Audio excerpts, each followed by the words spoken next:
29장, 역대상 29장 10절부터 14절까지 우리 한 목소리로 봉독하겠습니다. 다윗이 온 회중 앞에서 여호와를 송축하여 이르되, 우리 조상 이스라엘의 하나님 여호와여, 주는 영원부터 영원까지 송축을 받으시옵소서. 여호와여, 위대하심과 권능과 영광과 승리와 위엄이 다 주께 속하였사오니 천지에 있는 것이 다 주의 것이로소이다. 여호와여, 주권도 주께 속하였사오니 주는 높으사 만물의 머리이심이니이다. 보와 귀가 주께로 말미암고 또 주는 만물의 주제가 되사 손에 권세와 능력이 있사오니 모든 사람을 크게 하심과 강하게 하심이 주의 손에 있나이다. 우리 하나님이여, 이제 우리가 주께 감사하오며 주의 영화로운 이름을 찬양하나이다. 나와 내 백성이 무엇이기에 이처럼 마음으로 드릴 힘이 있었나이까. 모든 것이 주께로 말미암았사오니 우리가 주의 손에서 받은 것으로 주께 드렸을 뿐이니이다. 아멘. 이 본문은 다윗이 성전 건축을 할 수 있는 모든 준비를 마치고 백성들과 함께 하나님께 찬양하면서 기도했던 그 내용이에요.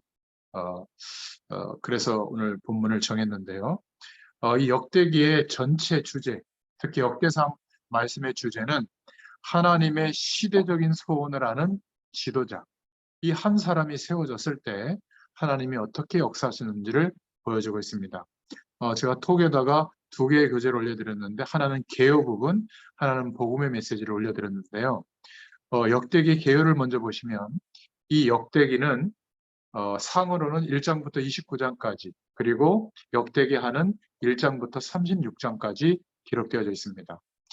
이 역대기는 사무엘 상하, 열왕기 상하와 마찬가지로 동시대의 역사를 기록하고 있죠. 그러니까 왜 가나안 땅에 가게 했는지, 하나님 출애굽해서, 그리고 그 광야를 왜 거치게 해서 드디어 가나안 땅에 들어가게 되고, 일곱 족속 31왕과 그 당시에 가장 강대국이었던 애굽, 그리고 또 뭐 아람 제국, 또 아수르, 또 바벨론, 또 블레셋, 이런 강대국 속에서 이스라엘 왕들이, 이제 왕정 시대가 시작되어졌는데, 왕이라고 그러면 백성들과 국가 전체의 힘을 가지고 있는 대표적인 인물이잖아요. 그래서 우리가 서밋이라는 단어, 대통령에게도 그런 단어를 쓰는데 서밋이라고 생각할 수 있는데, 이 역사서 전체의 메시지는 뭐냐면 이제 다윗과 솔로몬 이후에 솔로몬이 나이가 들어서 또 왕권에 취해서, 하나님 주신 축복에 취해서 그냥 1000명의 그 정략 결혼을 한 부인들에게 요구하는 그 요구를 들어줬죠. 그래서 강원도만한 땅덩어리에 이스라엘 백성들이 자리 잡고 있었는데, 거기에 일시에 1000개의 우상, 1000개 이상의 우상과 산당이 깔리게 됩니다. 그래서 하나님이 그 일 때문에 남과 북으로 국가가 나뉘어지게 되고, 그래서 여러 왕들, 북이스라엘은 20명인가요? 또 남유다는 19명인가, 이렇게 왕들이 계속 세워져 있는데, 그 왕들을 중심으로 사건이 일어나고 전쟁이 일어나고 또 문제를 해결하고, 뭐 이런 역사의 내용을 다루는 것이 사무엘 상하, 열왕기 상하, 역대기 상하예요. 그런데 사무엘 상하, 역대기 상하의 역사서는 선지자를 중심으로 하나님의 약속을 회복시키는 겁니다. 관점이. 그런데 이 역대기는 읽어보시면 알겠습니다만, 제가 개요 부분을 적어놓은 거를, 이 역대기는 뭐냐면 마지막 시드기야 왕 이후에 눈이 뽑혀져 가지고 이제 바벨론으로 다 포로로 끌려가잖아요. 거기에서 고레스 왕 때, 하나님을 아는 고레스 왕 때문에 이스라엘 백성들을 다시 예루살렘으로 귀환하게 하고 성전 건축을 하라고 하죠. 그런데 100년쯤 바벨론에서 포로 생활하고 난 뒤에 100년쯤 돌아와서 100년쯤 지난 뒤에 역사적 상황이 어떻게 되냐면, 성전 건축을 명하는데도 안 해요. 왜냐하면 다윗 왕조, 다윗 왕과 하나님이 계약을 맺잖아요. 너와 너의 후대들을 통해서 하나님의 언약적 축복이 이루어지도록 하겠다. 즉 가나안을 정복하고 가나안 땅에서 메시아 오실 때까지 그 약속이 이어지도록 하겠고, 너와 너의 후대들을 통해서 그 왕조를 통해서 온 땅에 메시아 오실 것을 전달하도록 하겠다. 거기에 순종하면 무조건 내가 축복한다. 이게 다윗과 맺은 계약이거든요. 근데 포로로 끌려갔다가 와서 100년쯤 지나고 나니까 다윗 왕조가 힘이 없어진 거예요. 그리고 하나님이 뭐 축복한다고 했는데 축복은커녕 강대국에 맨날 당하고 있고요. 이러다 보니까 성전 재건을 명령하면서 가서 니네 성전 재건을 해라. 고레스가 그렇게 돌려보냈는데도 한 10여 년 이상을 성전 재건을 못하고 있는 거예요. 그리고 여전히 하나님의 약속, 왜 우리를 가나안 땅에 있게 했는지 이것에 대해서 희미하게 살아가고 있는 겁니다. 그래서 그때 학자라고도 하고 서기관이었고 제사장이었던 에스라를 통해서 이 역대기의 역사를 기록하고 있는 겁니다. 다시 기록해서 봐라, 하나님이 이렇게 우리의 왕들을 통해서 역사했는데 그 많은 힘 있는 왕들이 세워져도 소용이 없지 않았냐. 왜냐하면 하나님의 약속을 무시하니까. 그리고 정략 결혼을 하고 전쟁을 일으키고 가진 방법을 동원해서 다른 국가와 전쟁에서 승리해도 이렇게 우리가 망하지 않았냐. 그런데 그 많은 서밋이었던 왕들 중에 그것 가지고는 안 되고 영적으로 서밋이 되었던 몇 명의 왕들이 있었다. 그것을 왕을 중심으로 다시 역사를 상기시켜주는 내용이 역대기 상하의 내용이에요. 이해되셨죠? 성경은 우연히 그냥 기록된 게 아니라 이런 중요한 시간표를 두고 성경 66권이 이렇게 편집이 돼서 3세기경에 우리가 보고 있는 캐논, 성경으로 66권으로 정돈이 된 겁니다. 그래서 역대기가 어떻게 기록되어졌는가, 이게 이해가 돼야 똑같은 얘기 또 나오네. 다윗 얘기 나오고, 역대기상은 다윗 왕에 대한 얘기거든요. 역대기하는 솔로몬 왕에 대한 얘기예요. 저희가 우리 열왕기 상하, 사무엘 상하에서 말씀을 다 인도받아 왔는데 통독에 보면 복잡하게 통과하는데 또 다윗 얘기 나오고 전쟁 얘기 나오고, 그 얘기가 아니에요. 그러니까 열왕기 상하는 선지자의 관점에서 하나님의 약속을 회복시켰다면, 이제 역대기 상하는 하나님의 약속을 붙잡은 서밋, 왕이 아니라 하나님의 약속을 붙잡은 영적 서밋으로 왕이 되었던 인물 몇 사람을 들어서 이제 하나님의 언약을 기억하라. 다시 우리에게 약속 붙잡으면 회복시킬 것이다. 이것이 역대기의 배경이었어요. 그래서 역대기는 두 가지 주제가 전체에 걸쳐 있는데, 다윗과 맺은 언약, 사무엘하 7장 8절부터 16절의 그 약속이 중심에 있고, 또 하나는 성전 회복이에요. 이제 건축되어진 성전에서 언약궤를 중심으로 그냥 언약궤를 붙잡고 예배하는 게 아니라, 예배를 잘 드리는 게 목적이 아니라 무엇을 한다고요? 하나님이 약속하신 것. 왜 우리가 여기에서 지금 살고 있는지, 가나안 땅에 살고 있는지, 가나안 땅 안에 예루살렘이 있는 거잖아요. 그렇잖아요? 우리는 자꾸 착각한단 말이죠. 중동 지역 전체가 아니라 가나안 땅에, 그 가나안 땅에 거주하고 왕국을 이루고 전쟁에서 이기고 기근을 통과하고 여러 가지 문제를 극복해야 될 이유가 뭐냐면, 하나님의 언약을 하나님이 이루신다는 것을 믿게 되더라고요. 그러면 어떻게 되죠? 그런 하나님의 소원을 품고 이제 고대 근동 국가에 메시아 오실 것을 알려주기 위해서 왕정 정치를 하는 왕이 나오면, 하나님의 시대적 소원을 하는 지도자가 세워지면 그때 하나님이 약속하신 일을 이루신다는 거예요. 이게 역대기 전체의 내용입니다. 그래서 역대기는 다윗 왕통과 다윗의 족보에 대해서 역대상 1장부터 9장까지 말하고 있고요. 10장부터 12장까지는 다윗의 즉위하는 내용, 그리고 13장부터 27장까지는 다윗의 통치 기간의 내용이 다시 나오고, 역대상 28장부터 29장까지 맞춰지는데 다윗의 말년이 나옵니다. 그리고 역대하는 이제 솔로몬이 임금으로 즉위해서 통치하는 장면이 나오는데, 가장 먼저 중요한 사건이 성전 건축하는 일이 나오죠. 7장까지. 그리고 하나님이 솔로몬을, 약속 붙잡은 솔로몬을 황금기가 이루어지도록 8장 9장에 축복하는 내용이 나와요. 그런데 하나님의 약속을 아주 생각하지 않고 자기의 왕권과 그 능력을 의지해서 우상 숭배하는 것을 결정했을 때, 그때 하나님이 남유다, 북이스라엘로 분열되는 내용이 나옵니다. 그래서 역대기에는 10장부터 역대기하 11장까지 그것을 말하고 있고, 결국 15장부터 36장까지 유다의 이때부터 세워진 10명의 왕들에 대한 기록이 나와요. 이들이 저지른 일, 사건, 문제들을 말하고 있습니다. 무슨 내용이죠? 그 서밋들 중에, 왕들 중에 다가 아니라 영적 서밋으로 세워졌던 그 사람을 들어서 하나님이 언약을 회복시킨 것을 기억하게 해요. 바벨론 포로에서 돌아온 지 100년쯤 지났을 때 어려워진, 하나님의 약속이 희미해진 그때의 역사의 내용을 가지고 이스라엘 백성들에게 설명하고 있는 하나님의 말씀이 역대기 말씀인 겁니다. 그런데 이제 역대하 36장에 보면 또 언약을 놓치게 되죠. 결국 패망하는 일들이 기록되어져 있습니다. 밑에 표를 참고하시면 되겠습니다. 자, 그렇다면 본론으로 하나님의 시대적 소원을 하는 지도자로 우리를 부르시고 복음 1세대인 우리에게 이 축복을 알게 하셔서 이제는 다음 세대에게 이 약속을 전달해야 될 사명이 있단 말이죠. 자, 그런 관점으로 이 역대기상 말씀을 본다면 가장 중요한 하나님의 메시지는 영적 서밋이 되라는 겁니다. 우리에게. 서밋이라는 말은 세상에서 성공했다, 최고의 지도자가 됐다, 그런 사람에게 쓰는 단어지만 그런 의미로 우리와 함께 살아가는 사람들, 저와 여러분의 삶 속에서 한 주일 동안 살아가는 사람들이 이제는 보일 거예요.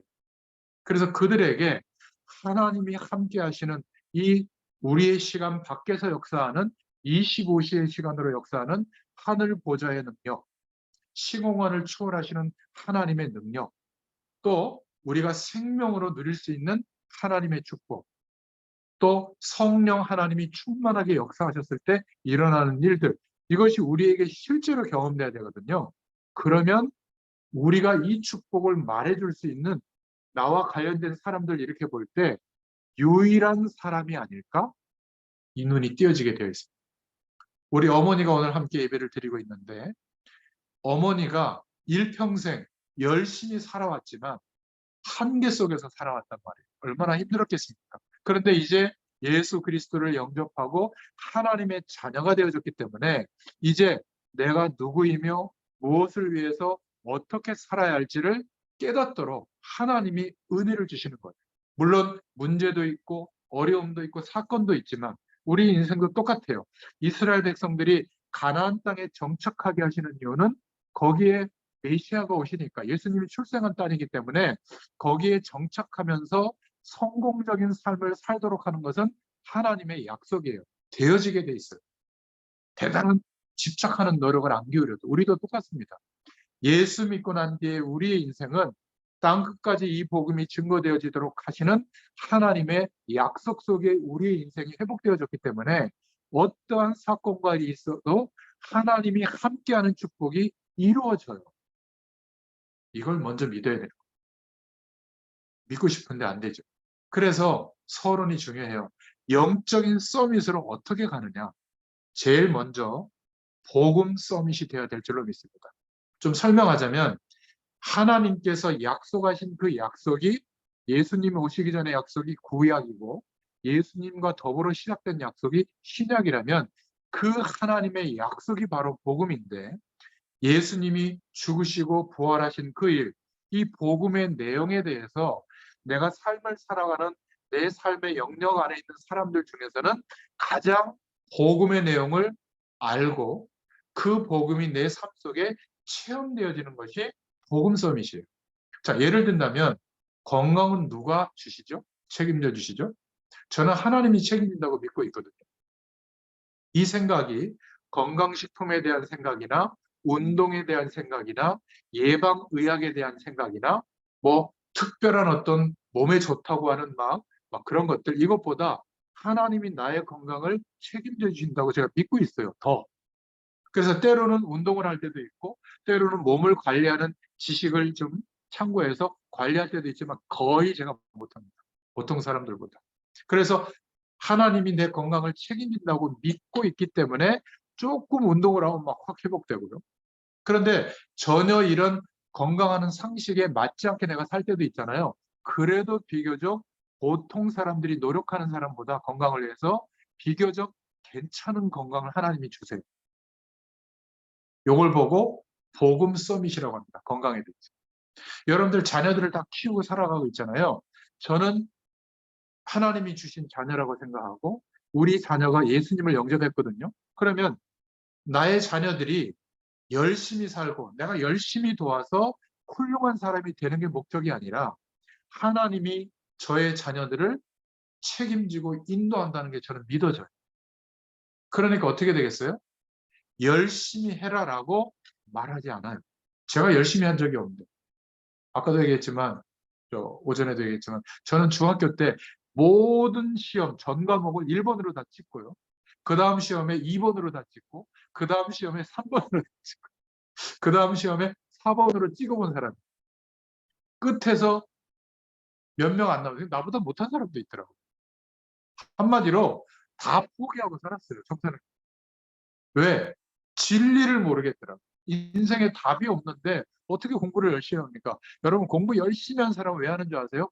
불안해서 하는 거예요. 이 공부를 잘해야만 성공하는 줄 알고. 근데 저는 그게 답이 아니더라고요. 왜냐하면 성공한 사람들의 그때 뉴스나 사람들을 보면 성공한 사람도 자살하고 대통령도 자살하고 대그룹 회장도 자살하고 교수도 자살하고 그런 판에 내가 그 사람들의 인생을 쫓아갈 수 있는 답이 안 생기는 거예요. 그러니까 방향점이 없으니까 포기한 거죠.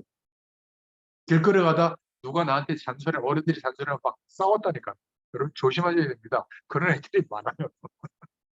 그러니 내가 자녀들에게 열심히 해라라고 말할 수가 없죠. 이 말은 공부하지 마라, 열심히 사는 게 나쁘다 그 말이 아니에요.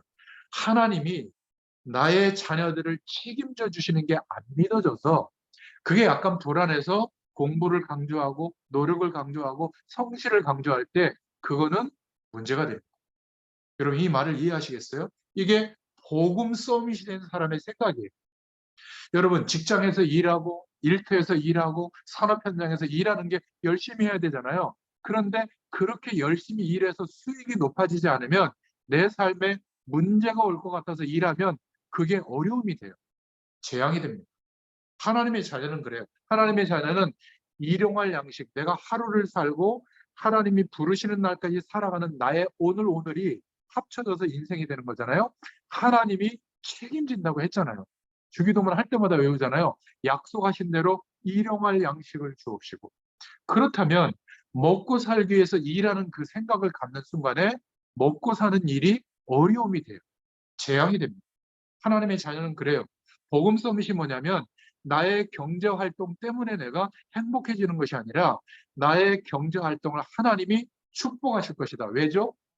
가나안 땅에 정착한 사람은 농사를 잘 지어야만 먹고 사는 게 아니라 약속을 믿을 때, 왜 거기에 살고 있는지를 기억할 때, 우리 이스라엘 민족을 통해서 전 세상에 메시아 오실 것을 전달하도록 우리를 부르시고 국가를 이루게 하셨구나. 이 약속을 놓치지 않으면 무조건 축복하는 겁니다. 그 소원을 품은 지도자로 세워지는 것이 역사서의 배경 없는 겁니다. 수많은 서밋들이 있었지만 왕들이 있었지만 하나님이 볼 때 약속을 믿는 영적 서밋이 몇 명 안 된 거예요. 그래서 역대기 말씀을 통해서 다윗과 솔로몬을 대표적으로 들어서 설명합니다. 물론 요시아 왕, 히스기야 왕도 잠깐 나오는데 그래서 구약의 대표적인 왕들 중에 성군이 3명이잖아요. 솔로몬은 후에 우상을 허락했기 때문에 왕조가 나눠지는 그런 결과에서 빼놓고 우리는 솔로몬을 대단하게 보지만 다윗 그리고 히스기야 그리고 요시아 왕을 3대 성군이라고 하잖아요. 그게 역대기에 나옵니다. 자, 그래서 우리가 복음 서밋이 된다는 것은 어떤 면에서는 이 복음을 체험하기가 힘이 듭니다. 이렇게 체험하는 경우가 많아요. 굉장한 어려움을 당하다가 예수 믿고 이겨낸 사람들이 있어요. 그래서 하나님이 우리와 함께 하시는 것을 체험하는 사람도 있거든요. 나쁜 건 아니지만 이게 기준이 되면 우리는 계속 어려움이 와야 돼요. 그때 하나님 바라볼 거니까 또 그때 이 복음에 대한 사실을 깨닫게 되면 계속 큰 사건, 사고, 문제, 어려움이 인생에 계속되는 겁니다. 그래서 나중에는 야곱처럼 바로왕 앞에서 안수기도 할 때 야곱이 뭐라고 얘기하죠? 내가 험악한 세월을 살았다라고 표현합니다. 물론 어려움이 올 때마다 하나님의 역사를 경험할 수 있지만 우리의 신앙의 기준이 그렇게 되면 그건 곤란해요. 어려움이 왔을 때 복음을 깨닫기도 하는 겁니다. 큰 사고가 났다가 회복되기도 하지만 다행한 일이지 이게 기준이 되면 안 될 줄로 믿습니다. 하나님과 함께하는 축복을 일상생활을 살아가는데 복음 서밋이 되는 길을 찾으셔야 돼요. 있어요. 너무나 쉬운 길. 아무리 나이가 들고 아무리 배운 게 없어도 엘리트들과 똑같이 적용할 수 있는 방법이 있습니다. 너무 감사하죠. 그래서 복음은 모두에게 답이 되는 거예요. 중병에 걸렸다가 기적적으로 하나님이 고쳐줘서 복음을 깨닫기도 합니다. 물론 나쁜 것은 아니지만 그렇게 살아가면 인생이 힘들어요. 또 어떤 사람은 현장에서 보니까 하나님을 떠난 사람들의 모습을 보고 복음을 깨닫다고 말하는 사람이 있는데 맞는 말이고 다양하지만 우리 청년 전문인 산업인들이 다음 세대들이 현장을 다 본다? 불가능해요. 우리가 시간과 공간 안에서 살아가는 그 인생을 가지고 조금 현장을 보는 거지 어떻게 세계를 다 알 수가 있겠습니까? 그래서 하나님이 우리에게 복음에 대해서 내가 알고 있는 사람들보다 가장 많이 하나님이 함께하는 축복을 경험할 수 있도록 주신 방법이 뭐냐면 말씀입니다. 생각을 가지고 고생한 내용을 가지고도 하나님의 축복을 알 수 있지만 말씀이 우리의 심령 가운데 임할 때 치유가 되고 굉장한 창조의 기적이 일어나요. 저는 이렇게 합니다. 여러분 말씀을 막 획기적으로 막 특별하게 붙잡으려고 하지 말고 여러분 섬기는 교회 주일날 주신 강단의 말씀은 우연히 주어진 게 아니라 하나님이 세계를 복음화하시는데 교회들을 세우시고 그 교회의 비전을 허락하셨단 말이에요. 비전대로 주의 종을 세우시고 비전대로 성도의 일원으로 우리를 부르신 거예요. 그러면 함께 그 교회 비전들이 다 이루어져야 전 세계 교회 비전이 이루어지면 세계복음화가 되는 거거든요. 그래서 나의 인생을 하나님이 축복하시려고 강단을 준비하신 거예요. 그러면 강단의 말씀을 선포하는 것을 잘 들어보고 메모해 보면 1대지, 2대지, 3대지, 많으면 4대지 이렇게 결론이 맺어지잖아요. 그걸 간단하게 적어놓고 저는 아침에 눈을 뜨면 조금 일찍 일어나서 하나님 이 말씀을 통해서 나에게 어떤 복음에 대한 가치를 알게 하려고 하나님의 뜻을 알게 하려고 이 말씀을 주셨죠? 하고 질문합니다. 여러분 식사하셨어요? 이 말은 식사 안 하면 밥 주려고 묻는 말이 아니잖아요. 그냥 굿모닝, 좋은 아침입니다. 궁금해서 물어보는 게 아니라 그냥 인사잖아요. 그렇듯이 설교의 내용은 목사님이 어떤 의도를 가지고 말씀을 전달하는 내용이 있어요. 그거는 목사님이 깨닫게 해주신 하나님의 메시지예요. 그러나 똑같이 설교를 들어도 1000명의 예배를 드린다면 우리의 현실, 어려움, 문제, 사명이 다 다르기 때문에 믿음의 정도가 다르기 때문에 구원받은 자만 누릴 수 있는 방법으로 하나님이 나에게 말씀을 보내세요. 목사님의 설교를 통해서. 그게 뭐냐면 성령 하나님이 감동해 주시는 겁니다. 예배할 때, 말씀을 들을 때. 오늘도 마찬가지예요. 하나님의 성령께서 내게 말씀에 대해서 굉장히 중요한 기준으로 기대하고 들을 때 성령께서 알게 하신단 말이에요. 그래서 저는 아침에 질문을 성령 하나님께 하고 조금 기다려보면 내 마음과 생각에 말씀을 중심으로 깨닫게 해주시는 내용이 있어요. 주제어로도 깨닫기도 하고 고쳐야 될 걸 깨닫기도 하고 또는 도전해야 될 거를 깨닫기도 하고 이렇게 말씀에 대한 어떤 음성이 깨달아지도록 하나님이 그렇게 은혜를 주세요. 묵상하는 시간이 있는 겁니다. 내 생각을 가지고 고민하는 게 아니라 말씀을 가지고 묵상할 때 성령께서 감동해 주셔서 깨닫게 되는 겁니다. 이게 쉬워요. 한번 해보세요. 처음에는 잘 모르지만 내 생각에 생각을 거듭해서 요약한 걸 보고 강의록이라고 하잖아요. 엘리트들이 놓치는 게 뭐냐면 하나님의 말씀을 굉장히 요약을 잘해요. 근데 그거는 강인 거예요. 강. 이론인 겁니다.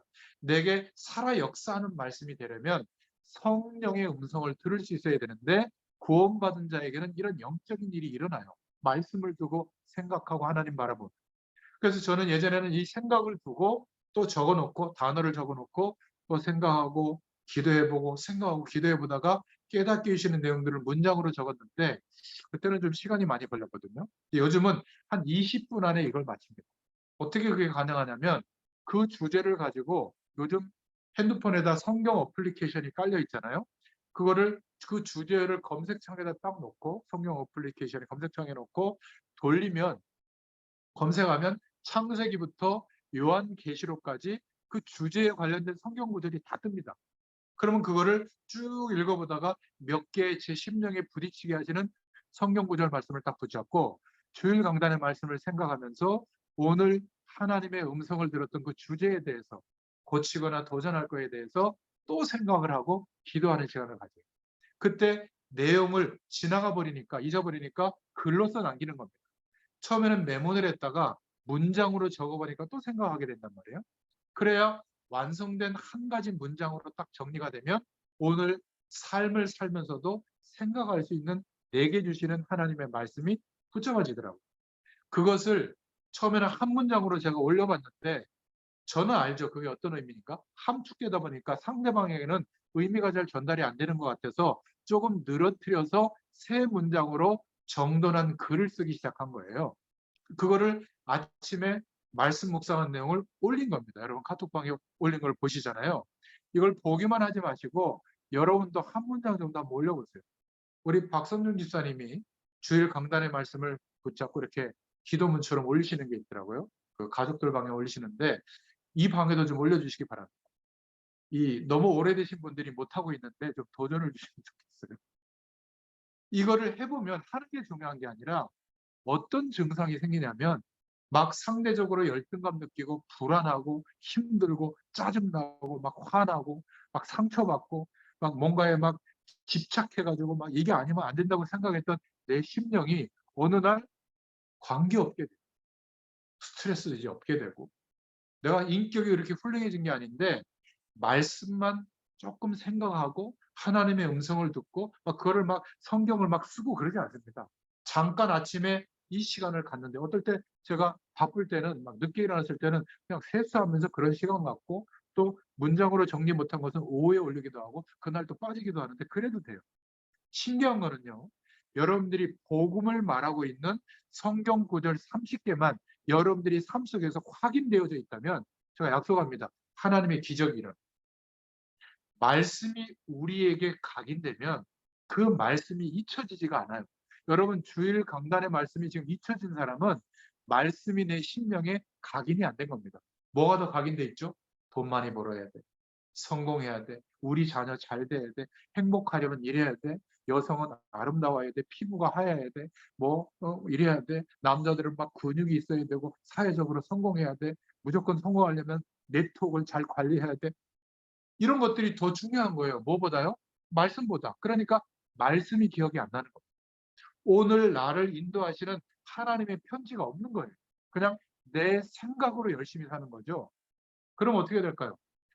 하나님의 언약이 믿어지지 않아서 왕들이 그 나라 전체의 내용을 가지고 통치했지만 재앙이 온다. 우리가 왕들처럼 성공할 수 있겠어요? 세상에서?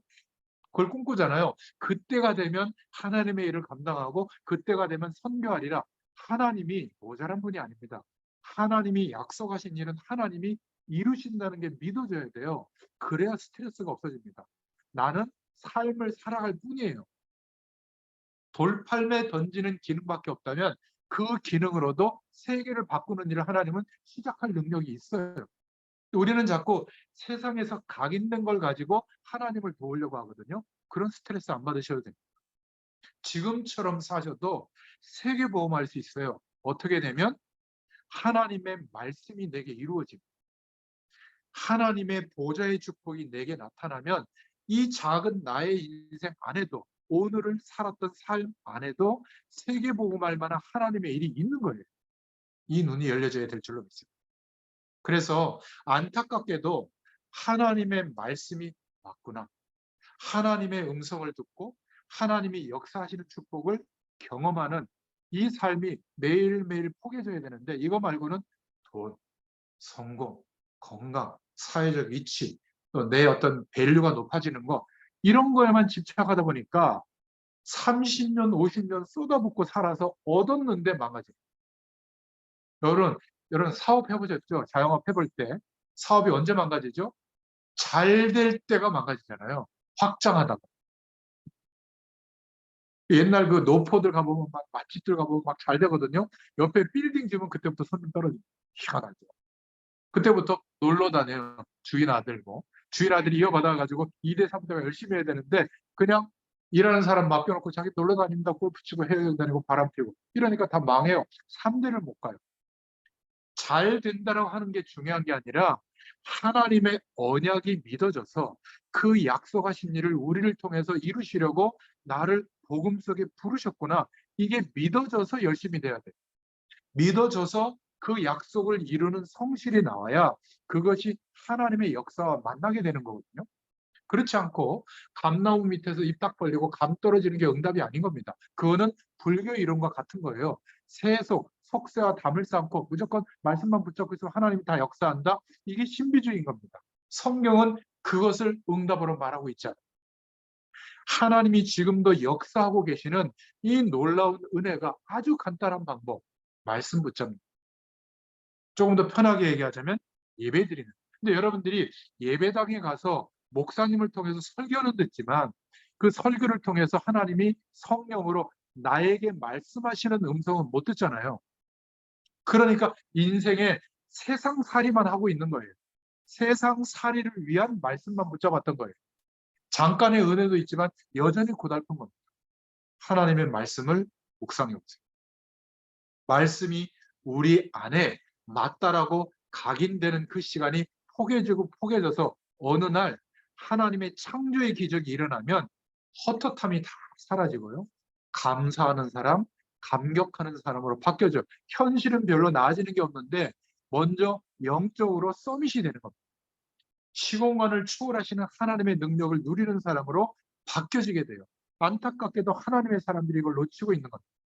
왕으로 세웠는데도 놓치니까 왕권을 가지고도 안 되는 거예요. 오히려 더 왕권을 강화해서 그 힘으로 전쟁을 통해서 다른 민족을 정복해서 하나님을 나타내려고 하거든요. 오히려 포로로 노예로 국가가 다 망해버리잖아요. 우리 인생을 돌이켜볼 수 있기를 축원드립니다. 이때부터 기도가 되기 시작하는 거예요. 한마디로 말하면 하나님을 바라보는 중심이 특별한 신앙행위를 안 해도 자연스럽게 되는 거예요. 여러분 비유가 좀 이상한데 반려견 키워보셨어요? 어릴 때부터? 얘는요 주인을 쫄쫄쫄쫄 따라다니잖아요. 그 뭐 강영웅 그런 분이 나오는 뭐 그 영상을 보면 주인이 먹을 거 놓고 집을 나가면 퇴근해서 올 때까지 문 앞에 이러고 있는 모습 보이잖아요. 아니 강아지도 주인을 그렇게 바라보는데 왜 우리는 하나님 바라보는 게 특별한 기도 행위의 노력으로만 돼야 될까요? 아니에요. 성령으로 지금 우리 안에 우리와 함께하고 계시는 하나님을 바라보는 게 되어져야 돼요. 그러면 기도 행위는 특별할 때 하는 거거든요. 믿으시길 바랍니다. 그러니까 기도가 안 되는 영적 상태로 살아가는 게 문제라는 게 깨달아지죠. 저도요 하나님 말씀을 의지해서 바라보면 너무나 하나님의 약속은 안 믿고 뭘 생각하는지 아세요? 목회자는 내가 목회를 해가지고 대단한 성도들과 대단한 교회의 규모와 재정이 있어야 세계보험한다고 생각해요. 그래서 가끔 목회를 어떻게 해볼까 이런 생각을 하게 되거든요. 나쁜 생각은 아닌데 중요한 건 뭐죠? 하나님이 약속하신 그 일, 저에게 부탁하고 위임해 주신 세계복음화의 일은 하나님이 하신다는 게 믿어져서 목사로서 이 일을 최선을 다하면 그건 축복이 되는데 그거보다는 세상 배경처럼 대단한 조직과 시스템과 물질과 사람 때문에 된다고 생각하면 어떻게 되죠? 목회는 성공할 수 있어요. 열심히 하면. 근데 문제는 더 커지죠. 그러니까 선택하는 방법이 뭐예요? 아까우니까 법을 어겨서라도 교회법을 어겨서라도 연장해서라도 손 떨릴 때까지 내가 주인 돼서 하려고 하거나 아니면 아들에게 물려줘서 하거나 물러나서도 어쨌든 그 영향력을 행사하려고 하거나 이게 한국교회 지금 문제 아닙니까? 그죠? 그런데 기도가 되어진다는 것은 하나님이 함께 하시는 것이 삶 속에서 24시간 인정되고 동행하는 삶을 살게 돼요. 이러면 기도가 뿌리 내려집니다. 모르고 있는 사이에 나도 모르게 하나님의 역사하심과 은혜가 각인이 되어 버리기 때문에 우리 영혼에 뿌리 내려지게 돼요. 그러면 이때부터 그냥 예배가 아니고 그냥 말씀을 붙잡는 게 아니라 히브리서에 나와 있는 것처럼 말씀은 이 사람에게 살았고 운동력이 있는 말씀으로 역사하기 시작하는 거예요. 돈이 많이 벌리고 사회적 성공이 온다 이 말이 아니라 나는 이 중심으로 하루를 성실하게 살아가고 있는데 나를 알고 있는 가족들이 나를 통해서 하나님이 살아계심이 보여지는 거예요. 예배 행위를 막 안 해도 보여집니다. 제가 집에 가서 예배 못 드려요. 제 모습을 자녀들과 집사람이 알고 있는데 존경하겠습니까? 저 되게 부족하게 살거든요. 근데 하나님이 함께하는 축복을 내가 조금 누리고 있는데 이게 전달이 되는 거예요. 말로가 아니라. 직장 생활하고 있는데 직장의 동료들과 선배 후배들이 내가 살아가고 있는 이유, 경제 활동하고 있는 이유가 그들과 다르거든요. 나는 하나님의 약속이 믿어져서 세계 복음할 일이라고 생각하기 때문에 돈 때문에 하는 게 진짜 아니고 하나님이 이 축복하시는 일 때문에 나는 성실하게 임하는 것을 나중에 알게 돼요. 그러니까 이익도 양보할 수 있고 나를 모함해도 수용할 수 있는 힘이 하나님 주시니까 가능한 거란 말이에요. 이게 기도의 힘인 줄로 믿습니다. 이 사람에게 말씀이 살았고 운동력이 있도록 역사하는데 이건 안 믿고 누구를 의지하죠? 사장님, 동료, 대학, 어떤 내게 자금을 대준다고 하는 사람. 그렇지 않습니까? 나를 못한 이 꿈을 내 자녀를 통해서 일으켜가지고 명문대학을 보내고 해외 유학까지 보내가지고 이루려고 하는 그 생각. 자녀와 나중에는 단절할 수도 있어요. 미국에 보내면 어릴 때 보내면 어떻게 되는 줄 아십니까? 미국 사람이 돼요. 그러면 위아래가 없어요. 너나 나나 똑같아요. 개인주의거든요. 그러니까 내 인생에 왜 관여해? 이런 캐릭터가 됩니다. 인생관. 그리고 어떤 틀린 선택의 인생을 해도 그거는 자기가 옳다라고 생각하면 진리인 거예요. 그러니까 다원주의가 되는 겁니다. 다 옳은데 왜 너만 옳다고 하냐? 우리가 옳다고 얘기해줘야 되잖아요. 복음이 옳다고 얘기해줘야 되는데 그거는 엄마의 생각일 뿐이에요. 이렇게 얘기한다는 거죠. 그게 선진국에서 갖고 있는 인생관이에요. 그러니까 태도가 어떻게 되죠? 서로를 존중하고 인격적으로 대해줘요. 이게 좋은 거일 수도 있는데 복음 안에서는 좋지만 복음 밖에서는 복음을 가장 가로막는 인생관이에요. 헤어질 때도 뭐라고 헤어지죠? I love you, see you again 이러고 헤어지잖아요. 이혼할 때도. 사랑한다는 거예요. 근데 헤어진다니까요. 우리 같으면 막 머리 다 뽑고 막 재판하고 이럴 텐데 그죠? 여러분이 서른이 이해가 되셔야 돼요. 어떻게 영적 서밋으로 가느냐를 모르고 있어요. 대단한 신앙행위 푸닥거리 하듯이 해야 되는 줄 아는데 아닙니다. 이러면 내가 사는 삶의 현장은 내가 그렇게 하려고 한 게 아닌데 하나님의 영광이 나타나잖아요. 증인이 되는 겁니다. 증인이 되라가 아니라 증인이 되리라예요. 되리라. 이 축복을 누립니다. 그래서 내가 살아가는 삶 속에서 만나는 사람들을 어떻게 활용할까? 저 사람들을 통해서 내가 어떻게 이익을 볼까? 이 생각보다는 저 사람에게 내가 누리고 경험하고 있는 이 축복이 언제쯤 전달될 시간이 올까? 이거를 늘 염두에 두고 만나는 거예요. 자, 그러니 내가 인격이 좀 부족하더라도 용서해 주겠어요? 안 해주겠어요? 나한테 못하는 사람은? 용서할 수 있는 겁니다. 왜? 그 복음이 전달될 시간이 분명히 있다고 내가 믿고 있기 때문에 기다릴 수 있는 거예요. 이런 은혜가 임하게 될 줄로 믿습니다. 이때부터 기도의 서밋으로 올라가는 거예요. 다른 말로 얘기하면 하나님이 함께하는 능력을 경험한 거예요.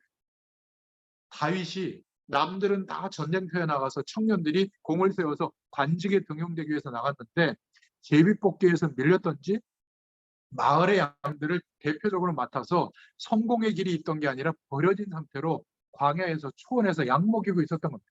근데 이 버려진 인생의 시기에 소년 시기에 하나님의 축복을 누리는 영적 서밋이 되는 답을 얻은 거예요.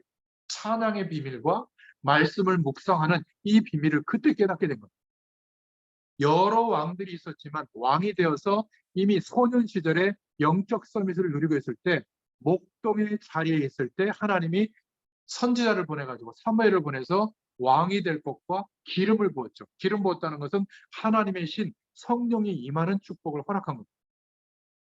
왕이 되었는데 똑같은 왕이 아니라 영적 서밋으로 왕이 된 거예요. 이런 인물이 수많은 왕들 중에 거의 없는 거예요. 손가락 꼽을 정도밖에 안 되는 겁니다. 우리가 세상에서 성공하는 서밋도 돼야 되지만 그 전에 영적 서밋으로 올라서야 될 줄로 믿습니다. 그런 교사, 그런 산업인, 그런 의료인, 그런 주부 이렇게 돼야 되거든요. 근데 우리는 우리의 삶이 성공되면 그때 가서 주의를 감당하겠다. 순서가 뒤바뀐 거죠.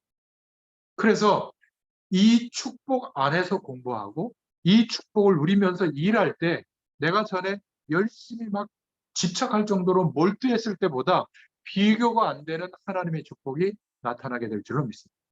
안타깝게도 이 맛을 본 청년 전문인 산업인들이 안 나오고 있기 때문에 이 맛을 경험한 이 축복을 경험한 신자가 안 나오기 때문에 이 세상은 어려운 거예요. 여러분 뉴스에 그 내용이 나하고 떨어져 있게 느끼면 안 돼요.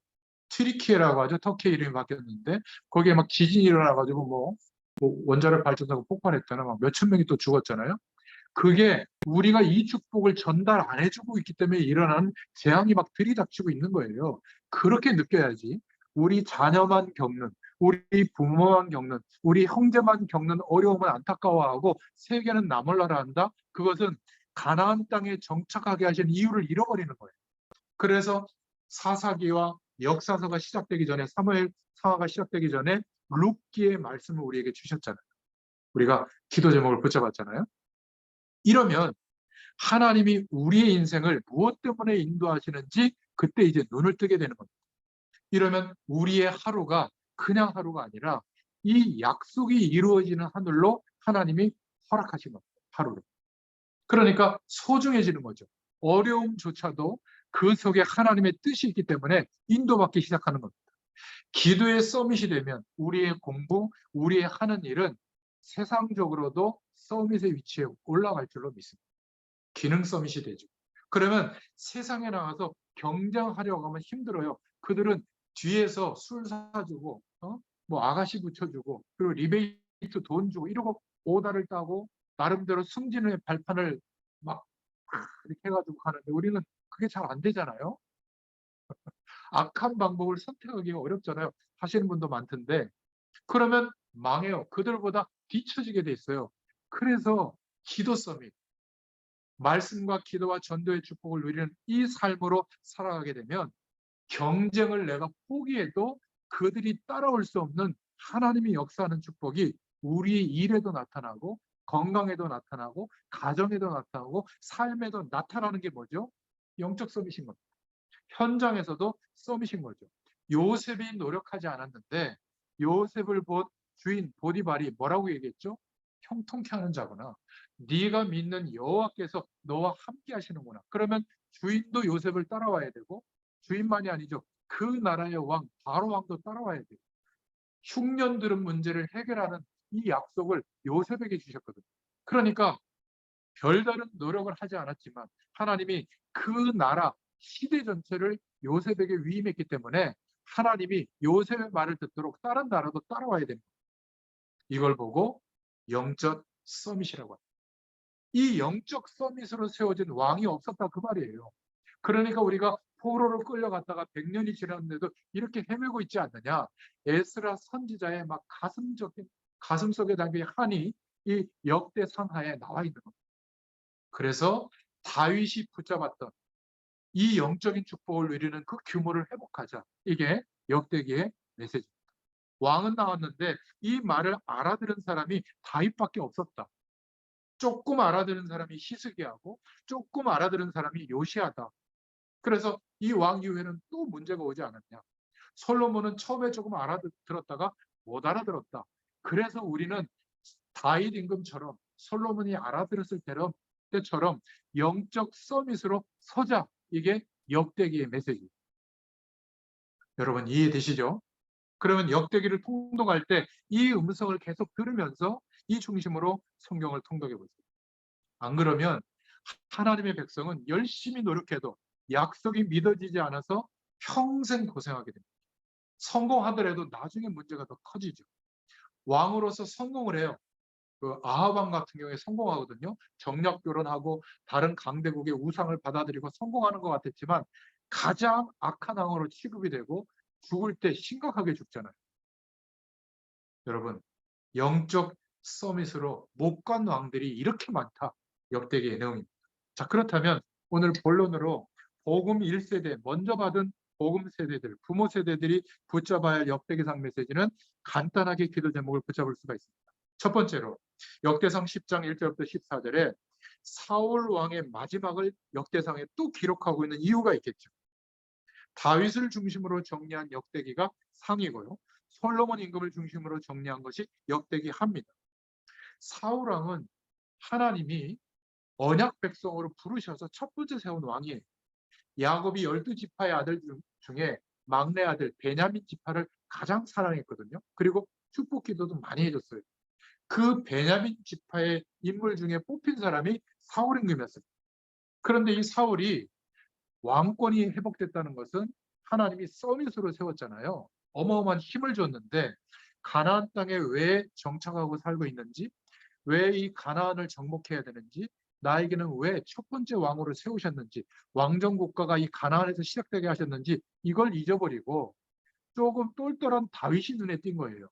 그러니까 저 같으면 나 다음 왕으로 내 아들도 있지, 연하들도 있지만 다윗을 세워야 되게 하고 막 권한도 주고 막 이래야 될 거 아니에요. 근데 하나님의 언약이 희미해지고 놓치는 단계까지 가니까 왕권으로서 통치해 보니까 막 대단하거든요. 누리는 복들이. 거기에 심취하다 보니까 언약을 놓친 거예요. 그러니까 다윗이 대단하게 여겨져서 마귀가 갖다 주는 마음이 들어서 시기하고 질투하게 된 겁니다. 그래서 거의 왕권을 어디에다 사용하냐면 다윗을 죽이려고 다 허비해요. 얼마나 안타깝습니까? 그러다가 말년에는 영적인 게 안 믿어지니까 어떻게 되어지죠? 악신이 들린 여인을, 귀신 들린 여인을 제사장처럼 세워가지고 그 여인에게, 귀신에게 물어보는 겁니다. 그때 하나님이 사울을 버리죠. 그리고 다윗을 택하는 시점이 그때가 되는 겁니다. 여러분, 하나님의 언약이 안 믿어지는데 우리는 응용도 하지 말고 머리도 쓰지 말라 그 말이 아니에요. 하나님이 언약이 안 믿어져서 하는 응용, 머리 쓰는 거, 최선을 다하는 노력은 하나님이 볼 때는 인본주의예요. 사울이 그랬거든요. 하나님의 약속이 믿어지는 영적 서밋으로 왕이 됐더라면 얼마나 그 권한을 중요한 데 썼겠습니까? 그런데 정적으로 생각한 그 청년, 자기 아들뻘의 다윗을 그렇게 죽이려고 평생을 허비한 겁니다. 성경은 왜 사울왕의 죽음을 다시 또 역대기를 통해서 100년 후에 이스라엘 백성들에게 말씀하고 있을까요? 바로 불신앙의 죄는 가장 큰 죄다. 이거를 말하고 있는 겁니다. 하나님이 약속하신 것을 하나님이 이루실 것인데 이게 안 믿어져서 세상적인 방법을 의지하고 귀신을 섬긴 자의 말까지 따른 이 비참함은 말할 수 없다. 우리가 그래서야 되겠냐? 이게 에스라 선지자의 메시지죠. 두 번째 우리가 붙잡아야 될 복음 1세대에 주시는 역대상의 메시지는 11장 1절부터 3절인데요. 성경에서 강조한 다윗 왕의 즉위에 대한 것이 나옵니다. 여기에서 핵심은 뭐냐? 다윗은 어린 시절에 목동으로 있을 때 왕으로 준비되어졌다. 이 말은 시편 78편 70절에서 72절에 나오는데 막 돌파매질을 잘하고 양 한 마리도 안 다쳤으니까 너도 공부 열심히 하고 미래에 성공할 준비를 어릴 때 열심히 해라. 그 말이 아니에요. 그 말은 어떤 말이냐면 목동으로 있을 때 제가 서론으로 말씀드린 하나님이 함께하는 그 축복을 누리는 규모를 찾은 거예요. 목동으로 있을 때. 아무리 둘러봐도 이 다윗만한 사람이 없어서 하나님이 선지자 사무엘을 보내서 가장 연약한 자리에 있을 때 왕이 될 것을 알리시고 그 왕이 되어져서 감당할 만한 영권을 허락해 준 겁니다. 여호와의 신이 임하게 하신 것이죠. 얼마나 중요한지 모릅니다. 하나님께서 왕으로 세우셨다는 사실을 강조한 거거든요. 다윗이 전략적으로 왕이 된 것이 아니라 그래서 역대상 11장에 보면 모든 장로들이 나와서 언약을 회복하면서 다윗에게 기름을 부어요. 그리고 왕이 된 겁니다.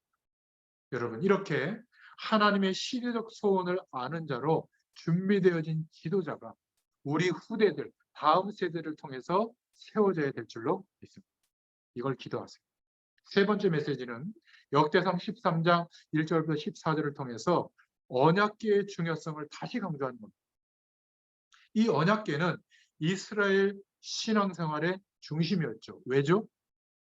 믿을 수가 없는 거 아니에요. 노예 생활하던 이스라엘 백성들이 10가지 재앙을 꺾는 피제사 드리는 그리스도 오실 약속을 붙잡고 해방은 됐지만 인생관이 안 바뀌잖아요. 저와 여러분처럼. 그래서 모든 것을 딱 막아 놓으시고 오직 하나님의 약속을 믿을 때만 해결되는 인생으로 광야에 40년을 보내게 한 겁니다.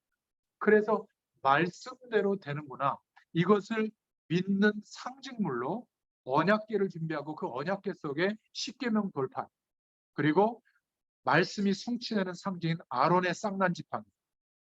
다른 지파의 막대기는 죽은 막대기인데 아론의 막대기만 죽은 막대기가 아니고 생명이 역사하는 막대기. 뭐죠? 그래서 아론 제사장의 그 영권을 회복시켜 주신 내용을 우리가 공부해 왔잖아요. 말씀을 붙잡았잖아요. 그리고 만나 담았던 항아리, 먹을 거 입을 거를 노력해서 해결한 게 아니라 하나님이 우리의 모든 인생을 광야길 가는 동안에 책임지셨듯이 가나안 땅의 언약을 붙잡고 살아갈 때 약속한 대로 이루실 것을 믿는 예배가 언약궤 중심의 예배. 우리는 자꾸 예배당을 강조하는데 그거는 건물인 겁니다. 지성소를 강조하는데 그거는 공간인 거예요. 지성소 안에 핵심이 뭐죠? 약속하신 것을 하나님이 이루신다. 오실 메시아의 약속을 붙잡은 자에게는 그냥 행복이 아니라 너로 인하여 천하 열방이 이 복을 얻도록 하겠다. 땅끝까지 가라. 모든 족속에게 가서 제자 삼아라. 이 약속이 믿어지는 인생이 되면 하나님이 역사하는 축복을 누리게 될 것이다. 이것을 삶 속에서 경험하고 누리는 영적 서밋이 언제 됐다고 해요? 다윗이 왕이 돼서가 아니라 가장 어려운 시절에, 버려져 있던 인생의 시절, 어린 소년의 시절에 목동에 있을 때 이 약속을 붙잡게 된 겁니다. 그래서 이스라엘 백성들은 이제 다윗을 중심으로 언약궤를 중심으로 회복하는 신앙생활이 회복되어졌다. 우리도 다윗에게 약속한 그 언약이 이루어지려면 이제 성전을 재건한 성전 중심에 그 안에 언약궤 사상을 가지고 말씀대로 우리 민족을 가나안 땅을 정복하게 하고 모든 민족에게 오실 메시아를 증거할 민족으로 축복할 것이다. 이 약속을 붙잡자. 이게 역대상의 메시지입니다. 다윗은 언약궤가 얼마나 중요한지 알았어요. 누구를 통해서 알았죠? 사무엘 사사를 통해서 알았던 겁니다. 사무엘이 어떻게 세워졌습니까? 여러분 우리가 사무엘 상하에서 봤잖아요. 통독에 봤잖아요. 엘리 대제사장, 그 시대의 제사장인데 하나님의 언약은 아무것도 관심이 없어요. 오로지 먹는 거. 그래서 살이 너무 쪄서 낮잠 자다가 목뼈가 부러져서 죽었거든요. 그 정도로 살쪄 있었습니다. 그런 엘리 대제사장이 머물고 있는 성전에 누가 있었죠? 어린 사무엘이 있었는데 사무엘은 어디에서 잤습니까? 언약궤 곁에서 잤다라고 나와 있잖아요. 성경이 말하고 있는 굉장히 중요한 메시지. 그 시대의 대제사장조차도 왜 우리가 가나안 땅에 있어야 되는지 이유도 모르고 있는데 어린 사무엘은 어렸다고 하니까 아마 초등학교 이전이라고 볼 수도 있겠는데 기도하는 손 있잖아요. 우리는 또 기도를 열심히 하라 이렇게 가르치는데 그게 아니라 하나님의 약속을 믿는 믿음을 갖고 있었던 겁니다. 그리고 언약궤를 빼앗겼을 때 얼마나 재앙이 왔는지를 경험했잖아요. 그것을 다윗에게 전달합니다. 그래서 다윗은 왕권을 가지고 통치하는 게 목적이 아니라 좀 부강해졌을 때 인구조사를 하면서 실수도 했지만 금방 깨닫고 결국에는 하나님의 언약궤를 중심으로 예배할 수 있는 성전을 건축하는데 일생을 허비한 겁니다. 그래서 언약궤가 빼앗겼을 때 아비나답의 집에서 이제 시온성을 개축하고 옮겨올 때 얼마나 기뻤던지 말이죠. 찬양하는 장면이 나오잖아요. 그래서 하나님을 찬양하는 예배가 회복되도록 다윗 임금이 18만 5천 명의 찬양대를 조직한 겁니다. 지금도 18만 5천 명이 대단하잖아요. 그래서 각 파트장들을 장관으로 임명직으로 세워서 국가의 세금으로 다 책임집니다. 그리고 그 일만 하도록 레위 지파 중에 아예 자손대대로 찬양하도록 예배를 담당하도록 그렇게 했거든요. 지금도 어마어마한데 이 찬양의 비밀과 예배의 비밀을 다윗을 통해서 회복시켰던 것처럼 우리도 회복하자. 그래서 언약궤의 비밀을 모르는 우사가 언약궤를 손댔을 때 죽는 장면이 나오잖아요. 역대상에. 그런데 오벳 에돔의 집에 언약을 하는 사람의 집에 두었더니 하나님이 그 집에 복이 많은 장면이 나오잖아요. 이것을 다윗은 알았던 겁니다. 그래서 하나님은 이 언약궤 중심으로 이스라엘 백성들을 끌었던 다윗 임금을 축복하셨던 겁니다. 그런데 사울 왕은 서밋은 서밋인데 영적 서밋이 되지 못한 겁니다. 언약궤는 관심도 없었고 오로지 정적을 제거하는 거에만 인생을 허비하게 된 것입니다. 그래서 성전 건축은 왕이 된 서밋이 된 다윗의 가장 중요한 사는 이유였어요. 여러분들이 가정을 돌보고 자녀를 키우고 경제활동을 하고 살아가는 이유가 뭡니까? 무엇 때문에 오늘을 살고 있습니까? 이것이 하나님과 연결되는 중요한 기도 제목이 될 줄로 믿습니다. 마지막 네 번째로 성전 지을 준비를 역대상 22장 10절부터 11절에 마치게 되죠. 다윗의 소원은 오직 하나예요. 하나님께 영광과 경배를 드리는 소원. 그것도 하나님의 전을 지어서. 아들 솔로몬에게 그렇게 얘기하죠. 역대상 22장에 보면 나오잖아요. 나는 피를 많이 흘려서 하나님이 허락하지 않았다. 너는 왕이 되면 반드시 성전 건축을 해라. 명령합니다. 그러면 역대상 22장 18절에 여호와께서 함께 하시고 사면으로 평강을 주시고 이 땅 거민을 붙이실 것이다. 언약을 또 확인하죠. 모든 백성들에게 성전 건축을 지시합니다.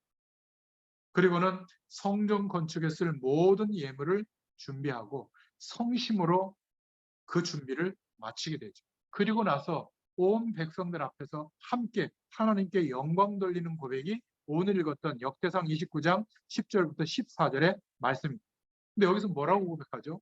하나님의 모든 영광, 광대하심, 권능, 위엄 이거를 얘기하면서 뭐라고 해요? 마지막에 주님께서 나에게 허락하신 것을 가지고 하나님께 드린 것밖에 없습니다. 이렇게 얘기를 해요. 참 놀랍지 않습니까? 우리는 막 성전 건축할 때 한 10억 정도 언급했다. 어떨까요? 교회에서 어깨에 힘이 가지 않겠습니까? 그런 나를 못 알아줄 때 어떻게 될까요? 낙심되는 정도가 아니라 막 얘기하지 않겠어요? 다윗 임금은 혼자 다 했어요. 혼자. 그때 백성들이 그 하나님의 약속을 이야기할 때 기쁨으로 온 백성이 참여했거든요. 함께 찬양하며 고백했던 내용이 오늘 본문의 내용인 겁니다. 자, 그러면 결론으로 마치겠습니다. 우리는 기도 서밋으로 가려면 어떻게 해야 될 것인가? 내가 이런 하나님의 축복을 영적 서밋으로 살아오지 못하는 이것을 사실적으로 보고 발견해야 돼요. 근데 대부분은 중직자들이 어떻게 넘어가냐면 교육자들이 나는 하나님의 축복을 알고 있다고 생각을 해요. 그러니까 기도가 안 되는 겁니다. 내가 이렇게 하나님의 언약, 나를 통해서 세계복음할 것이 믿어지지 않아서 돈에 몰두하고 있고 노력에 몰두하고 있고 사람 배경에 몰두하고 있다는 게 발견이 돼야 이것보다 하나님이 하실 것을 그 약속을 믿게 되는데 사실적인 게 보여져야 되는데 언제 보여지냐면 생각 속에서는 안 보여져요. 말씀 앞에 우리가 진실하게 서면 보입니다. 그러면 영적인 축복이 기대되죠. 모든 삶에서 이렇게 바뀌게 될 줄로 믿습니다. 사실적인 게 보여야 기도 서밋으로 가게 됩니다. 두 번째, 우리의 일을 성공적으로 축복을 받기 위해서는 헛된 거를 꿈꾸지 마세요. 기초부터 보세요. 여기에서부터 바닥에서부터 시작해 보시기 바랍니다. 지금 여기에서부터 그냥 열심히 하지 말고 나의 인생을 통해서 하나님은 반드시 세계복음을 할 것이기 때문에 나는 여기에서부터 시작한다. 여러분 이게 안 믿어지면 항상 열등감 느끼고 항상 좌절되고 내가 이루고 있어야 될 사람이 아닌데 이렇게 생각합니다. 그리고 굉장히 신비주의적인 하나님이 막 어마어마한 복을 주면 내가 하나님을 한다 이렇게 생각하는데 아니 기능 서밋은 지금 여기에서부터입니다. 근데 여기가 아니라 우리는 어디로 가는 거죠? 일곱 족속 선한 왕을 정복하게 하실 것을 믿는 거예요. 그러니까 여기서부터 출발하는 거예요. 그리고 현장에서는 자꾸 알아주고 섬김을 받으려고 이렇게 하지 말고 낮은 곳에서부터 시작하시길 바랍니다. 그러면 가장 높은 곳이 보여요. 그 높은 곳이 뭐죠? 하나님의 영광을 드러내도록 하는 시간과 기회를 하나님이 주실 줄로 믿습니다. 영적 서밋으로 가라. 여러분 역대기를 읽으실 때 항상 기억하세요.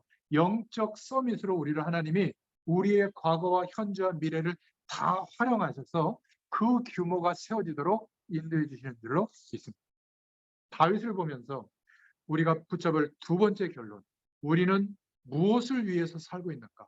어디에 헌신하고 있고 어디에 마음 중심을 담고 노력하고 있는가? 다윗은 언약에 대해서 헌신했어요. 다 믿지 않고 있는데 왜 살고 있는지도 모르고 있었는데 사무엘의 마음에 있었던 그 언약궤를 중심으로 예배를 회복하는 그 약속을 붙잡았던 겁니다. 이게 기름 부을 때 사무엘상 16장 13절에 왕이 될 것이다, 망하지 않을 것이다, 그것보다 더 중요한 언약이 전달된 겁니다. 두 번째로 다윗은 참 하나님을 믿는 그런 헌신을 했는데 언약궤를 중심으로, 즉 하나님의 약속을 믿는 믿음을 중심으로 예배하는 성전을 향한 헌신을 하게 된 겁니다.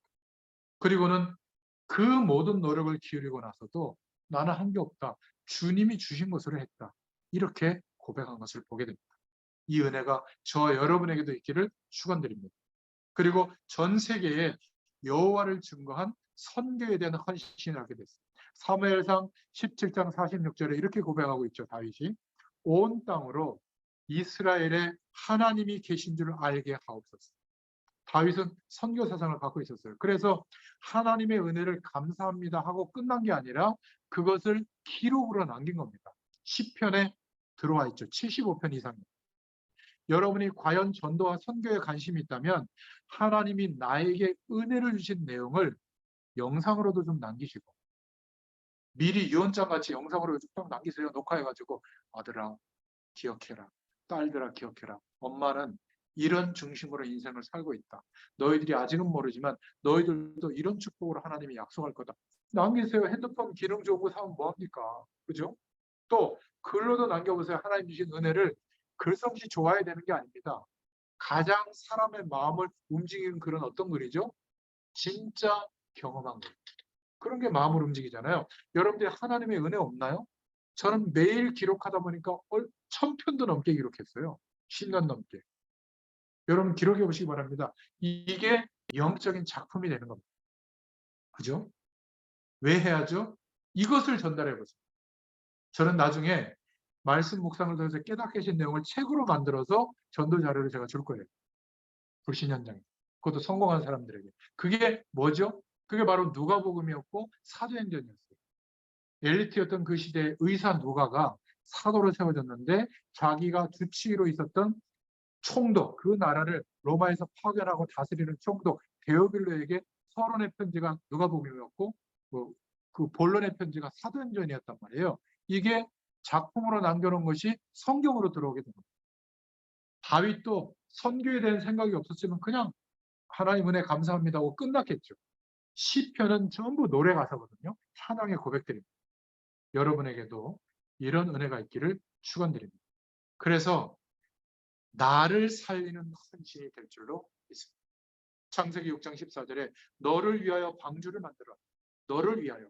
우리는 복음운동, 전도운동, 선교운동을 하는 게 주님을 위해서라고 하지만 사실은 하나님은 우리를 위해서 그렇게 해요. 역대상 29장 10절부터 14절에 주의 손에서 받은 것으로 주께 드리는 헌신을 했을 뿐입니다. 우리가 결단할 수 있기를 바랍니다. 열심히 하는 것보다 나는 지금 무엇을 위한 헌신인가, 이거를 꼭 생각해 보세요. 허황된 비전을 갖지 말고 하나님이 나에게 주신 비전을 붙잡을 수 있기를 바랍니다. 하나님이 주신 비전은 하나님이 이루시거든요. 우리가 아끼고 검소하게 사는 전략도 세계복음화 때문에 할 수 있기를 바랍니다. 세계복음화 아니라면 쓰세요. 뭐 억작같이 모든 부분에 막 전략해야 되는 거 아닙니다. 헌금을 드릴 때도 그냥 눈치 보면서 하지 마시고 단 10,000원을 드리더라도 의미 있는 기도 제목을 담아서 헌금하시길 바랍니다. 그게 하나님의 손에 들려지는 물질이 되는 거예요. 그래서 저와 여러분은 따라하세요. 멋있는 전도자. 그런 사람으로 부르신 줄로 믿습니다. 하나님의 소원을 아는 전도자. 따라하세요. 하나님의 소원을 아는 전도자. 그래서 다윗은 어린 시절에 목동 시절에 영적 서밋의 규모가 세워졌습니다. 청년 시절에 다윗은 이스라엘의 위기 골리앗을 물리쳤어요. 그리고 청년의 때 왕이 되어질 기회가 있었는데 사울왕, 하나님이 세운 사울왕을 2번이나 죽일 기회가 있었지만 괴롭히지 않고 죽이지 않았습니다. 언약을 붙잡았어요. 왕이 돼서는 왕권에 취하고 왕국을 세우는 데 몰두한 게 아니라 성전 건축을 소원하면서 살았어요. 사울왕과 비교되죠. 사울왕은 정적을 제거하는데 인생 전체를 서밋의 왕권을 다 쓴 겁니다. 이렇게 차이가 나는 겁니다. 저와 여러분이 무엇을 위하여 헌신하고 있는가, 이 기도 제목이 붙잡아줄 수 있기를 축원드립니다. 역사서를 볼 때 우리 인생도 보여지게 되고 우리 시대도 보여지게 되고 다른 사람의 인생도 보이고 다른 나라의 지금 역사도 보게 하실 줄로 믿습니다. 이 은혜가 임하는 저와 여러분 되시기를 축원드립니다. 하나님 너무 감사합니다.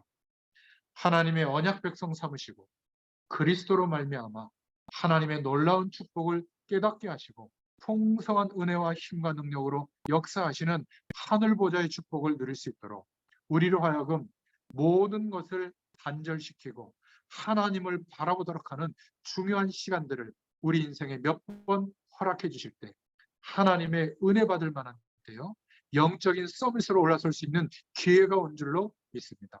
어차피 우리의 노력으로 안 된다면 이제 하나님이 약속하신 말씀을 신뢰하며 우리의 각인된 것들을 바꾸는 가장 중요한 올 한 해가 되도록 주님께서 역사하실 줄 믿습니다. 감사드리며 예수님의 이름으로 기도드렸습니다. 아멘. 감사합니다.